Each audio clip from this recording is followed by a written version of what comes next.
Well, good evening, brethren, and thank you for joining us. Brethren, I'm not presenting an official oration this evening.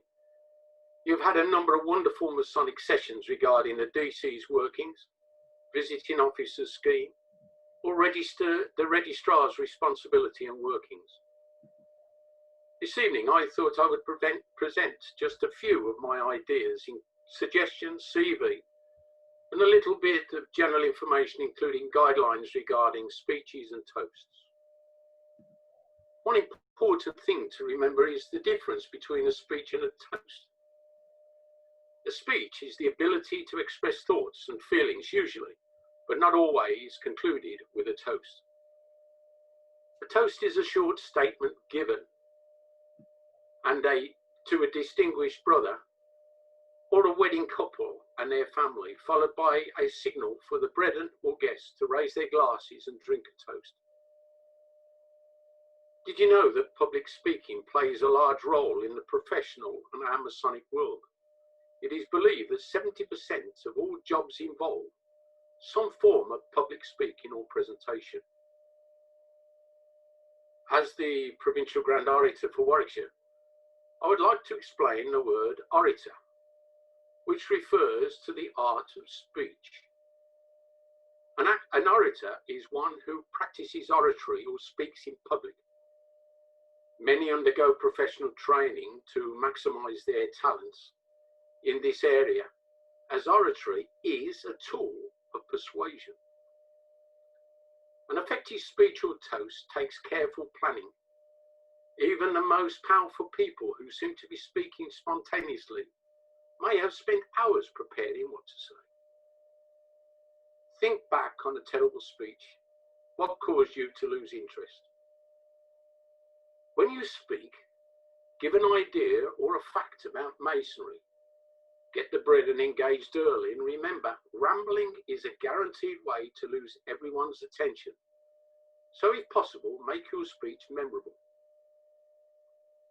Your opening often determines how long the audience will tune in to your presentation. If you bore the brethren right from the start, there is little chance that your message will effectively get across. Think of a speech as a sandwich. The opening and ending are the slices of the bread holding the fillings together. You can build yourself a simple sandwich with one filling, or you could go gourmet and add up to 3 or even 5 fillings. The choice is yours. But whatever you choose to serve as a good cook, you need to consider who is going to eat it. That's your audience, the brethren. Walk rather than run. And please don't be tempted to rush. Don't be afraid to slow down and use pauses in your speech. Pausing can be used to emphasize certain points. If you feel yourself losing control of your pacing, just take a nice pause and keep cool. Let's face it, we have all probably sat through some terrible speeches or toasts. However, eventually in your Masonic career, you'll probably be called upon to deliver that speech someday. You will believe your speech will be different. You will think, I have so many important points to make. You'll presume that your presence and ingenuity will impress the brethren. Well, let me give you a reality check. In some cases, your audience will remember more about whom they sat with rather than anything you say. Even with your best lines, some brethren will eventually drift off. You can see that glazed look in their eyes. That's if they still have them open. Another area is confidence with your body language. It is important to appear confident at all times. Different postures create different moods. A very formal, upright and still posture will create a very different atmosphere from a more relaxed and active one. Remember to match your physical behaviour to the objectives underpinning your presentation. If you want to be either formal or informal, make deliberate choices about your physical style and stick to them. In preparing a speech, you have 2 objectives. making a good impression and leaving your audience with 2 or 3 takeaways. So may I suggest, too often speakers waste the time when the brethren are most receptive. You may need time to control your nerves, but when you start, come out swinging. Share a fact or a statistic about masonry. Start with a question. Keep them engaged, and remember, keep it short. You can lose the brethren's attention every minute you talk. Now, changing the subject slightly, I have during my Masonic career had the opportunity to play an active part in Warwickshire. My first appointment was as a provincial Grand Steward, a very special office in my view, having the chance to wear my very special red apron with pride when supporting a province on official occasions. After my year in office, we automatically receive a past rank of past provincial junior Grand Deacon, as all stewards receive to this day. However, during that year, I received a call from the provincial secretary, who invited me to join the acting team once again as a provincial assistant Grand Director of Ceremonies, an office I enjoyed, and after completing my first year, I was invited to continue for a second year. How lucky was I? After 2 years of provincial assistant Grand Director of Ceremonies, I received an office of a past rank. However, in 2012, I received a call from the Provincial Grand Master, Right Worship Brother David Francis Mason, who invited me to be his Provincial Senior Grand Warden. A year of Masonry I'll always treasure and the pinnacle of my Masonic career. To follow, in 2015, I was invited to take over a very distinguished Worship Brother Keith Martington, and was appointed to Provincial Grand Orator. As the Provincial Grand Orator, I have the responsibility to explain in more detail some of the ceremonies we've actively taken part in or witnessed within our lodge rooms, enabling us to supply more information to the members, but more importantly to the candidates, as in some cases, the ceremony of the first, second or third degree are very rarely explained to the young Mason by a member of his lodge. However, there is literature available from the Provincial Office explaining in more detail the ceremonies. I have, on many occasions without embarrassment to any member, asked him if he understood the ceremony he received, and on some occasions, the answer has disappointingly been no.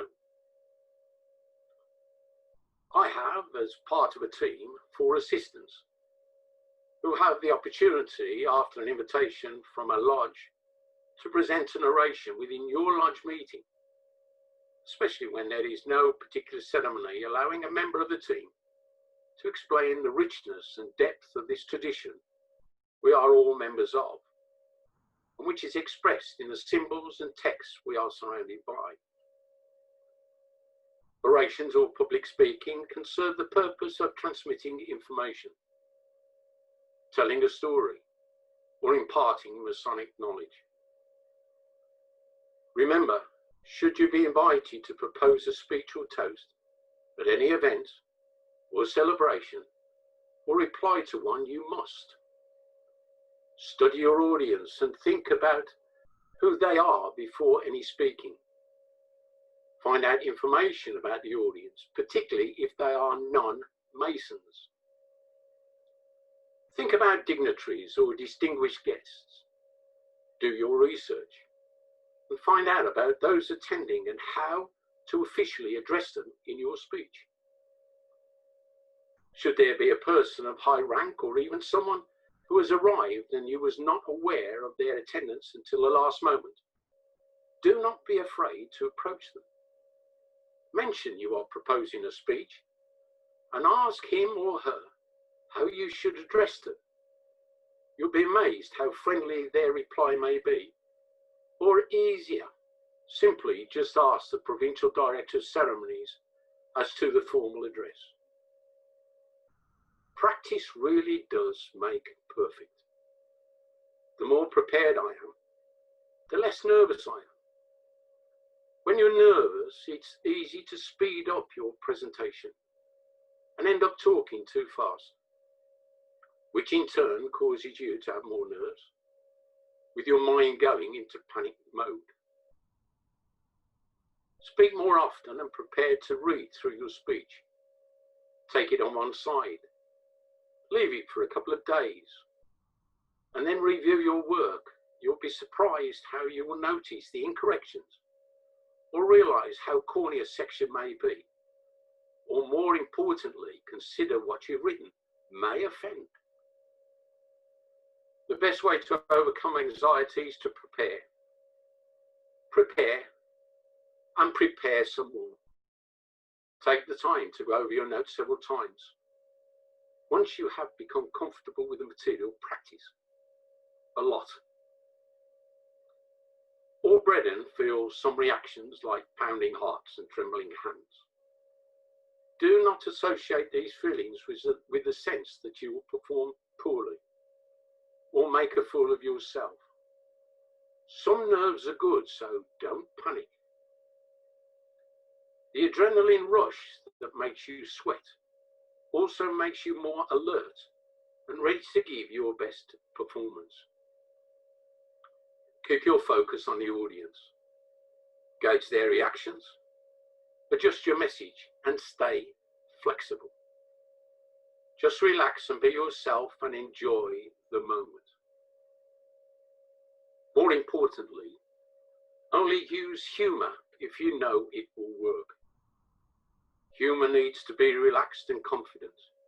If used badly, it will only heighten senses of awkwardness and anxiety.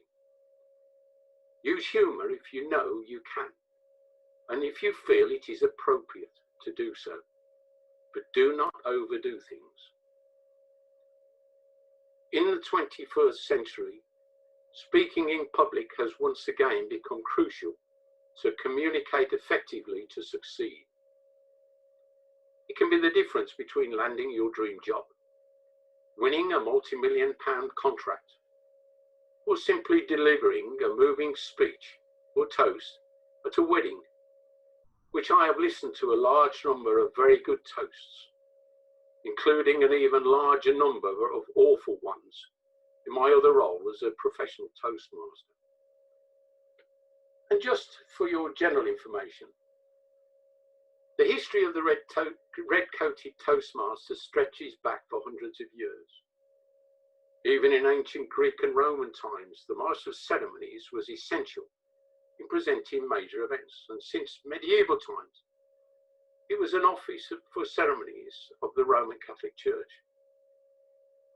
The modern Toastmaster and Master of Ceremonies is mainly involved in a variety of events such as weddings, family celebrations, corporate functions, military occasions, charity events, entertainment, and of course, Masonic ladies' evenings. All Toastmasters work individually, therefore have to work on their own means of marketing to ensure work.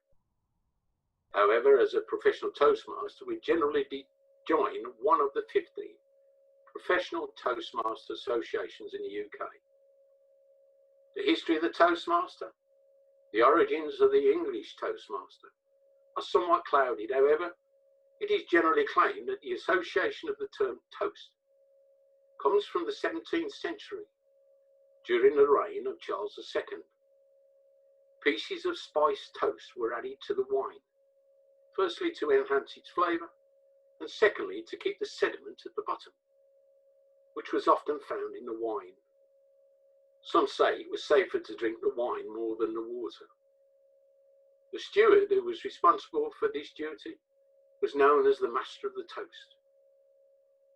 It is also stated that in 1705, Richard Nash set himself up as a Master of Ceremonies in Bath and Tunbridge Wells. This is when the Toastmaster became more of a personality.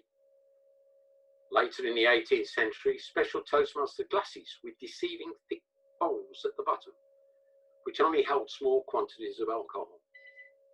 This was in order for Toastmasters to carry out their duties of presenting toasts without the effect of alcohol taking place. The famous red jacket or coats originated in 1894, when it is being said that a toastmaster named William Knight Smith was mistaken for a butler when standing behind top table, which upset him greatly. Therefore, his wife persuaded him to wear a military red coat. Soon after, the hunting pink tailcoat became the adopted formal dress for the toastmaster. The name is derived from Mr. Pink, the tailor who designed and produced them. Later, the Prince of Wales approved the colour, and from then on it was recognised as a modern mark of the Toastmaster. My role as a Toastmaster is to advise and assist where required and liaise with the event organisers to ensure the smooth running of a special occasion. We are all bound by a strict code of professional conduct, which allows all clients peace of mind that they have engaged a competent and professionally qualified supplier of a service, the director of people, the diplomat, announcer, compere, and of course, master of ceremonies. Remember, a Toastmaster is very similar to a director of ceremonies, who at the festive board gavels and waits. Once you have silence, everyone's attention you are beginning to win, and by then everyone is listening. As a DC, do not attempt to talk when others are. If you speak, you should have total silence.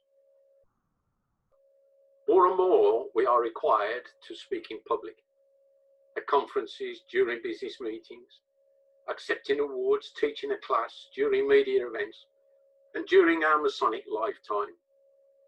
It has become increasingly hard to avoid public speaking events, as speaking skills have become so important. Remember, reply to a visitor's toast can be prepared, written, practiced, and placed in your lodge case, and pulled out if invited to respond at any time. Historically, there has been no formal place in our lodge business when the meaning of the ritual and its rich symbolism is explained and discussed. The Orator Scheme was established to do just that by providing an interesting method of Masonic education. In his talk at the 2005 Cornerstone Conference entitled "With It Directing Our Course," the Programme Master, Lord Northampton, remarked, "We need to give a better understanding of the inner meanings of the craft, particularly to encourage a better study of Freemasonry, and particularly to increase the amount of revealed light in the order as a whole." The formal launch of the Orator Scheme took place in 2008, when Grand Lodge passed a resolution to appoint a Grand Orator, which unfortunately there is no such office today, and provincial Grand Orators. Each province was invited to appoint a provincial orator who, depending on the size of the province, will in turn appoint, as I previously mentioned, a number of carefully chosen assistants to work with him in delivering the orations in lodges within Warwickshire, or to explain Freemasonry at public meetings. All orations can be delivered in lodges when candidates have recently been initiated, passed or raised.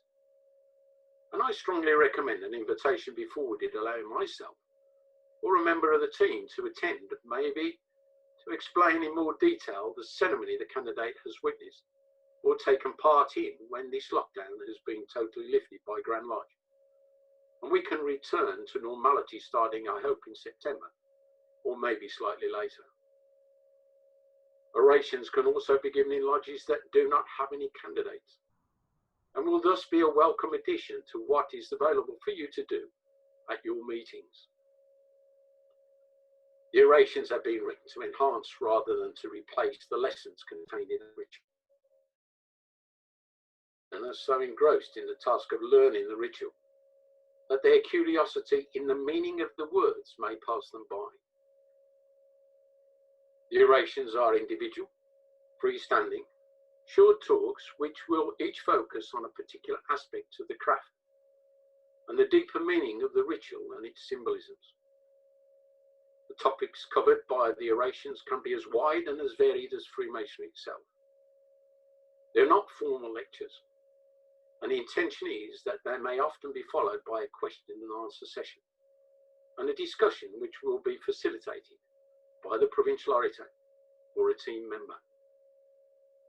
Feedback has always been important for the success of this initiative, and at the end of the meeting, I, as provincial orator or the assistant, will ask the brethren what they thought about the orations and the sessions. This will help to ensure that the material remains relevant and as interesting as possible. Also, more importantly, I, as provincial grand orator, would be delighted to receive orations written by you or by a brother in our province. Although not everyone feels they have the gift of writing, some brethren may have very worthwhile ideas or themes that could be developed into orations. And I encourage you to submit your ideas to me. But remember, all orations written should be first presented to myself as the provincial grand orator for approval before you present your paper in your own lodge. Over time, the number of orations have grown substantially to offer a huge and varied treasure chest of information and educational material. Finally, you are already aware of Solomon. This portal is available to all Masons and is designed to support the interests and requirements of lodges and chapters. The lodge mentor, director of ceremonies, or a member designated to make research into the information available will be able to find material to help any member learn about or understand a topic or issue, or we may introduce learning content into regular meetings. Solomon material comprises, as we know, of short nuggets, papers and demonstrations, as well as longer items for presentation and discussion. These are only nuggets, small sections of information, designed to be read by a member of your lodge during a lodge meeting if you have the time. The orator and his team are available to present our official papers, but we need you guys to decide on the subject and for us to source the appropriate oration to present. The orations are therefore intended for verbal communication by myself or the team at your official lodge meetings, and the fact that we've been given the go-ahead to start our regular meeting soon, until we have further information regarding our full return to our wonderful hobby with no restrictions. Should you wish for information or assistance on a particular Masonic subject, please do not hesitate to contact me by email. I will help and assist you in your research. For a period of time, meetings in our lodge rooms may require 1 meter separation, of course, social distance. There may be a consideration on short meetings, opening the lodge, read the minutes and then close. There may be no ceremonies for some time due to the closeness and hands-on contact, or to use the guideline presented by United Grand Lodge on the methods of the ceremony. We also should consider the age group. I am in that category of vulnerability over 70. We may be required, when permitted, to dine together in the future, still having to comply with the social distance, with the same separation, but eventually may be an idea when again we can dine together to allow the provincial orator or a member of the team to deliver a short oration at your lodge meeting, or maybe even at the festive board. Well, brethren, that's it. I trust you've been interested. I will be delighted to attempt to answer any questions, should there be any. So over to you, Ian. I think it's the normal thing, hands up, isn't it? While you're making decisions, finally, can I thank you, Ian, for the support given to me this evening. Thank you, Ian, and thank you, brethren. Just to let you know, brethren, Worship Brother Ian and Worship Brother Steve Warner from Serenity Lodge have decided to raise money for the 2023 festival. Well done, Ian, to undertake the challenge of canoeing the Avon to raise donations in aid of the Masonic Charitable Foundations. They started Babin Hall, is it? Bobbin Hall. Yep. On Saturday, the 1st of August, and continue for 4 to 5 days until the team make it to the River Severn at Tewkesbury. Hopefully still reasonably dry and intact. So please, Bredon, I know Ian would like as much donations, supports that you possibly can. So again, let's support him. Now, any final questions? Thank you, Steve. Andrew Lee is the first to raise his hand. Hi, Andrew. Hi, Stephen. Thank you. That was very informative.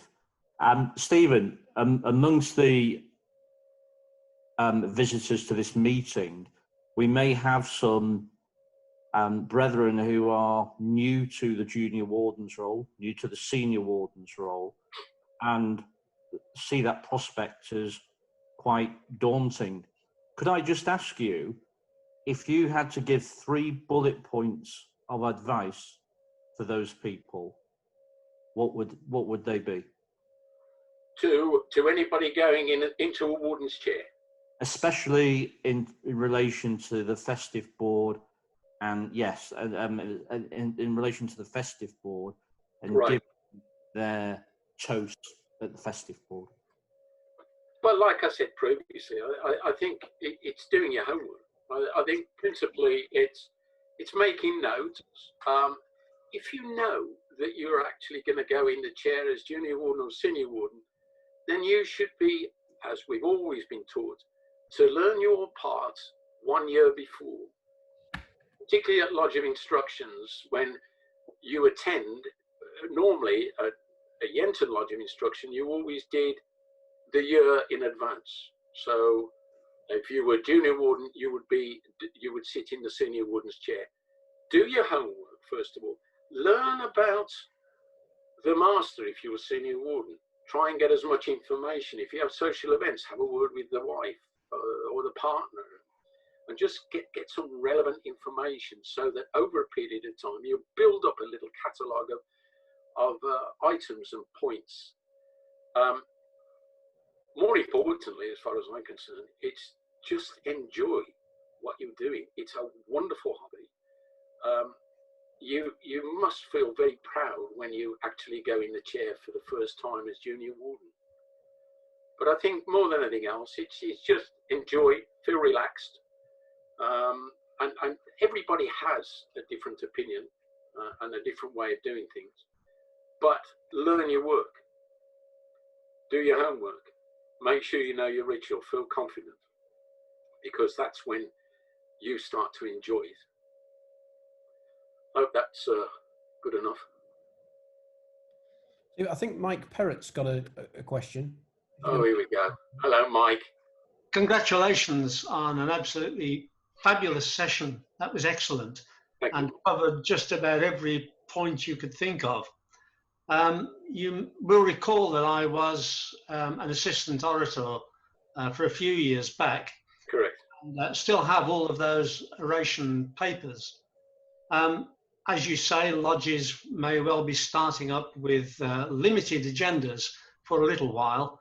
And so the orations are particularly pertinent to this time. And I was wondering that as a past orator, whether it was permissible for me to dig out an oration and deliver it to my lodge. Yeah, yes, by all means. I think the more support we have within the province and by the members, I think that's a great idea. I mean, it would be nice if you could notify me of what lodge you're attending, or whether it's your own lodge, and what you are actually presenting, just so that I've got that for my records. But yeah, by all means, I'm sure that the Provincial Grand Master, the Deputy and the assistants would be delighted to hear an oration, not only from myself or my team, but from other experienced Masons such as yourself. From an old has-been, I think. Well, yes. We're all there at the moment, so.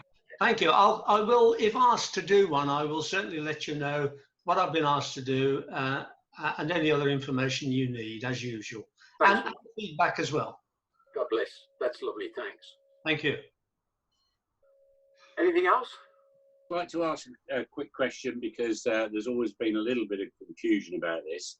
Can you tell me what the exact protocol is with regard to the toast of the province at the installation meeting? I've always been told that it's the next in line for promotion, but for instance, if it happens to be a past master who has vacated the chair, then what is the exact protocol along, in those lines? Well, I mean, as far as I'm concerned, then obviously it's normally it would be nice if it's presented by an experienced mason, somebody that knows what he's doing or knows what he's talking about. Obviously, I presume, I should imagine that maybe the provincial DCs, is the provincial DC on with us this evening, Ian? No, I can't see him.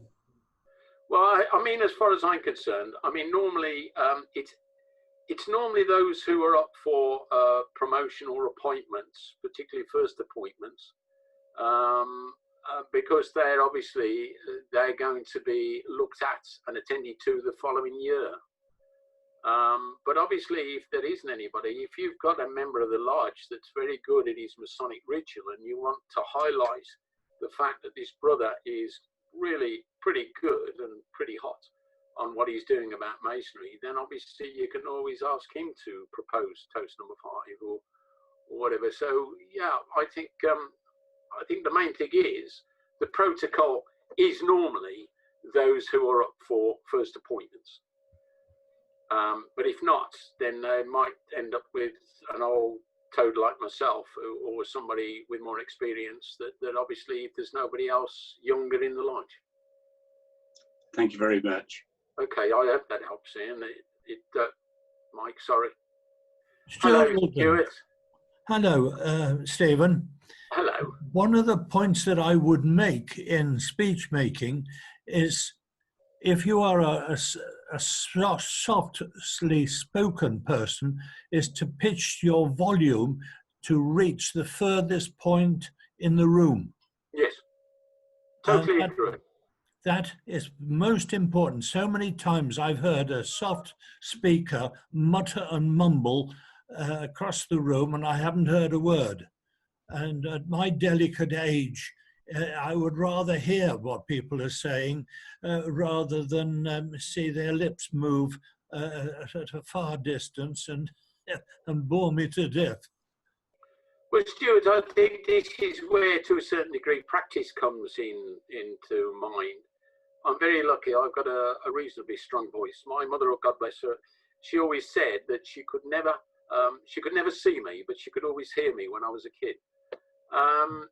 I mean, the main thing is as well, it's exactly the same as if you're nervous, if you feel nervous. I always mention to whoever's proposing a toast, if you're nervous, don't necessarily look at the brethren because sometimes they can be off-putting, particularly some of the brethren.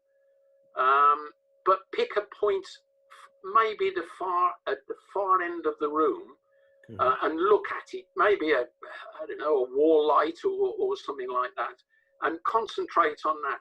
At the same time, it'll enable you to keep your head up and your voice totally down the room.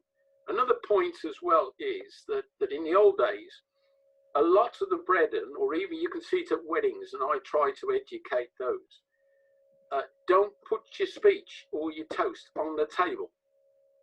Because when your toast or your speech is on the table, your head goes down, everybody sees the top of your head, and nobody can listen to your voice.